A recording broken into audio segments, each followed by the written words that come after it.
नमस्कार।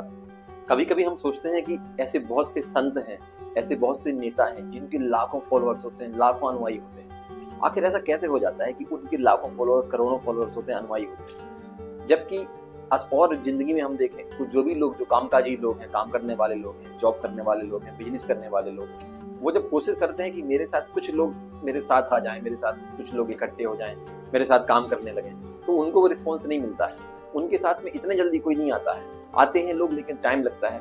लेकिन दूसरे जो लोग हैं, जैसे जिनका मैंने बात की, नेता हैं या संत हैं, तो उनके साथ में इतने जल्दी जल्दी लोग कैसे कनेक्टेड हो जाते हैं, तो आज हम उसकी बारे में बात करेंगे। और आप कोई भी काम करते हो, आपका कोई बिजनेस, जॉब या जो भी चीज है, लोगों की जरूरत हर जगह पड़ती है। और कैसे हम लोगों के साथ में कनेक्ट हो सकते हैं और कैसे हम लोगों को आकर्षित करके लोगों के साथ में हम रह के अपना जो, चाहे व्यापार हो, चाहे अपना व्यक्तिगत जीवन हो, अपने संबंध हो, कितने अच्छे कर सकते हैं, आज हम इसके बारे में इसमें बात करेंगे।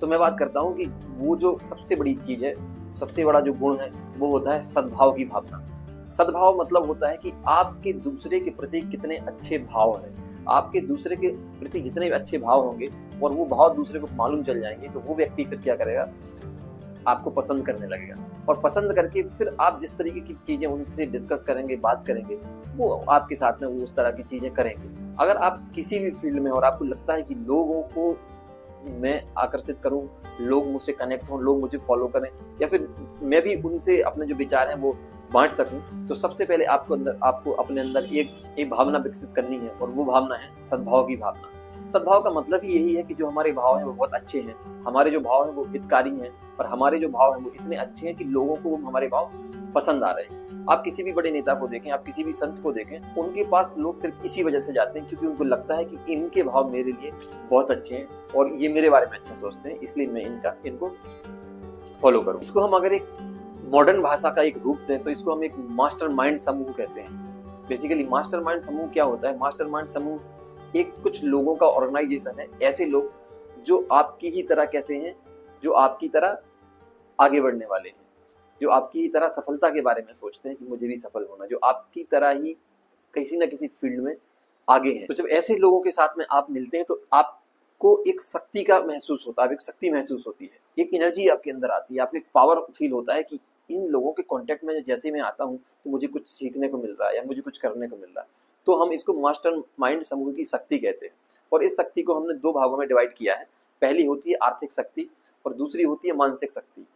पहले हम आर्थिक शक्ति की बात करते हैं। आर्थिक शक्ति में क्या होता है कि जितने भी लोग हैं, एग्जाम्पल लेते हैं कि अगर 50 लोग हैं, आप 50 लोगों के समूह से कांटेक्ट रखते हैं और उसमें सभी लोग किसी ना किसी चीज में एक्सपर्ट हैं। अगर कोई व्यक्ति अपनी फील्ड में एक्सपर्ट हो जाता है तो फिर क्या है कि उसके पास में आर्थिक समस्याएं कम हो जाती हैं, क्योंकि अर्निंग के सोर्स उसके पास में आ जाते हैं। वो डिफरेंट डिफरेंट जो लोग हैं वो आपको बताएंगे, आपको गाइड करेंगे कि किस तरीके से आप जो आर्थिक आपको जरूरत है या कोई काम आपको करना है, तो आर्थिक मदद वो आपकी कर सकते हैं, आप उनकी हेल्प कर सकते हैं। और वो आपको नए नए एक सोर्स, आपको आइडियाज भी देते हैं कि हाँ, इस तरीके से आप काम करिए, ये काम आप इस तरीके से। तो जो आर्थिक शक्ति होती है, आर्थिक शक्ति बहुत ज्यादा जरूरी होती है। तो जो भी आपका मास्टरमाइंड समूह है, मास्टरमाइंड समूह का मतलब ऐसा समूह जिसमें कुछ सफल लोग आपके साथ में हैं, भले वो किसी दूसरी फील्ड से हैं या आपकी फील्ड से हैं। सेकंड जो हम बात करते हैं वो होती है मानसिक शक्ति। मानसिक शक्ति से ही जो बहुत बड़ा समूह बनता है वो मानसिक शक्ति से ही बनता है। और अभी मैं बात करूंगा कि मानसिक शक्ति कैसे रोल अदा करती है। हम सभी लोगों को मालूम है कि कोई भी चीज बनी है इस यूनिवर्स में, कोई भी चीज है तो या तो वो कोई ना कोई पदार्थ होता है, और एक होती है एनर्जी। एनर्जी और मैटर, ये दोनों चीजें होती हैं। इन साइंस की भाषा, फिजिक्स की भाषा में अगर हम बात करें, इन्हीं से हर चीज बनी होती है। तो अभी हम मैटर को छोड़ देते हैं, हम एनर्जी की बात करते हैं।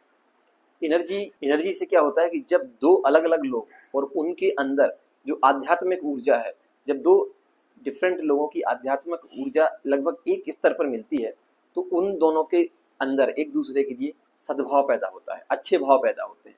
और जब एक दूसरे के लिए अच्छे भाव पैदा हो जाएंगे तो फिर क्या होगा, फिर ये चीज क्लियर हो जाती है कि मैं इसको फॉलो कर सकता हूँ, ये मुझे फॉलो कर सकता है। और उस फॉलो करने में क्या होता है कि एक दूसरे के लिए जो आदान प्रदान है विचारों का, वो विचारों का आदान प्रदान होता है, नॉलेज का आदान प्रदान होता है, एक दूसरे से थॉट्स हैं वो शेयर करते हैं।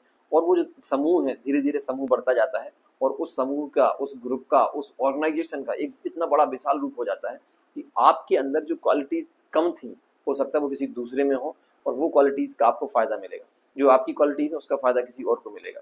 तो ये जो दोनों चीज़ें हैं जो मैंने दोनों मास्टरमाइंड समूह की शक्तियों की बात की है, तो इन दोनों आर्थिक शक्ति जरूरी है प्लस मानसिक शक्ति जरूरी है। तो मानसिक शक्ति बहुत ज़्यादा इंपॉर्टेंट है और मानसिक शक्ति को आपको डेवलप करना है जिससे कि दूसरे लोगों आध्यात्मिक ऊर्जा है और आपकी जो आध्यात्मिक ऊर्जा है, या मैं सिर्फ इसको ऊर्जा भी बोलूँ कि आपकी ऊर्जा और दूसरे की ऊर्जा, ऊर्जा को हम थॉट भी बोल सकते हैं, आपकी थॉट और दूसरों के थॉट वो मिले जुले, दूसरे लोगों को बिलीव हो कि हाँ ये मेरे टाइप का इंसान है, ये मेरे हिसाब का इंसान है। इसका एग्जांपल मैं आपको बताता हूँ। अमेरिका में जो इस्पात निगम की जो स्थापना हुई थी वो एक ही रात में हुई थी और एक रात में लोग डिनर के लिए आए थे और जिस एक व्यक्ति के दिमाग में से प्लान था कि इस पे मुझे डिस्कशन करना है, उस व्यक्ति, उनका नाम था मिस्टर कार्नेगी।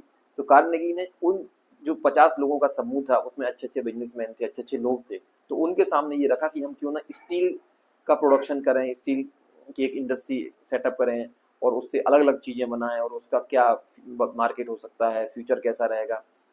और जब उन 50 लोगों के पास बात गई, उन लोगों ने अपने अपने हिसाब से सोचा, अपनी अपनी आर्थिक शक्ति के हिसाब से सोचा, अपना अपना मानसिक हिसाब से सोचा और फिर ये डिसाइड किया गया कि ठीक है हम ये निगम जो इस्पात निगम है उसको इस्टेब्लिश करते हैं और आज वो हजारों करोड़ रुपए का एक इंडस्ट्री बन चुकी है।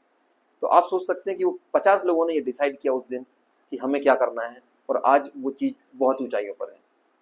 सेम एग्जाम्पल हम देख सकते हैं कि गांधी जी का, गांधी जी के पास में कोई ऐसी आर्थिक शक्ति बहुत ज़्यादा नहीं थी, गांधी जी का वैसे बहुत ज़्यादा बड़ा कोई रुतबा नहीं था शुरुआती टाइम में, लेकिन उनने एक काम करने में वो सफल हो गए। उनने लोगों के अंदर अपना जो सद्भावना है, अपनी जो भावना है उसको ट्रांसफर करने में वो सफल हो गए। तो जब उनकी भावनाएं लोगों के अंदर ट्रांसफर हो गई तो वो तो एक सिंपल एक पीस के कपड़े में रहते थे, लेकिन उनके साथ में लाखों करोड़ों जो इंडिया के लोग थे वो साथ में रहे और आज़ादी के अंतिम तक उनने वो अपना पूरा काम किया। लोगों ने उनका साथ दिया, ना वो लड़ते थे ना वो कुछ करते थे, बस उनने लोगों में एक भावना ट्रांसफर कर दी थी सद्भावना की कि मेरी भावनाएं आपके लिए अच्छी हैं। लोगों को समझ में आ गया कि जब इनकी भावनाएं मेरे लिए अच्छी हैं तो मैं इनके साथ में क्यों ना रहूं, और लोग उनके साथ में रहे। और आपको मालूम है कि गांधी जी के फॉलोअर्स की तो बात ही अलग है।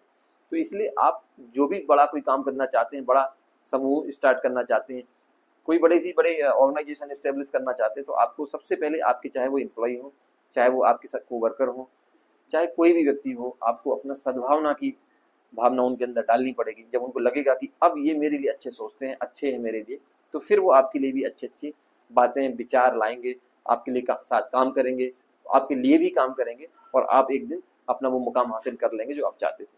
तो थैंक यू सो मच। अगर आप नए हैं तो चैनल को सब्सक्राइब करिए, लाइक करिए और दूसरों लोगों को शेयर करिए जिससे नॉलेज और आगे बढ़ सके।